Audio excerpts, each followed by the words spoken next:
Balitang bumaba ang naitalang kaso ng rabies ngayong taon ayon sa Department of Health. Pero paalala ng ahensya, huwag maging kampante ang publiko lalo na't nakamamatay pa rin ito. Si Creslyn Cataron sa report.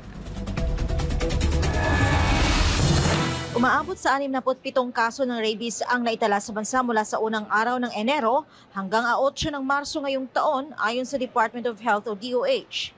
Sinabi ni DOH spokesperson Assistant Secretary Albert Domingo na ang nasabing bilang ay mas mababa ng 31% kumpara sa 77 kaso sa parehong panahon noong nakaraang taon. Bagamat bumaba ani Domingo, dapat hindi pa rin magpakampante ang publiko. Ipinaliwanag naman ng opisyal kung bakit dumarami ang kaso ng rabies ngayon.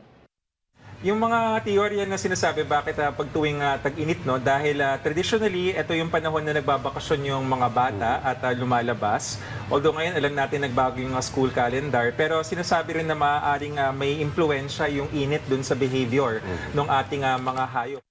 Binanggit ng health official na ang kakaiba sa rabies ay ang tinatawag na case fatality rate kung saan sa bawat 100 tao na magkakaroon ng rabies, 100 din ang namamatay.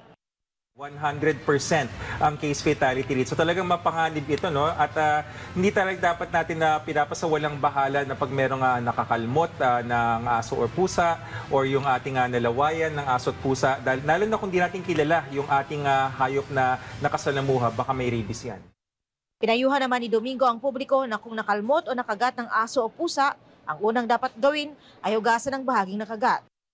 Kailangan mga 10 minuto, running water, malinis na tubig at may sabon. And then pagkatapos po nun ay dalhin ka agad sa isang emergency room o kaya animal bite treatment center.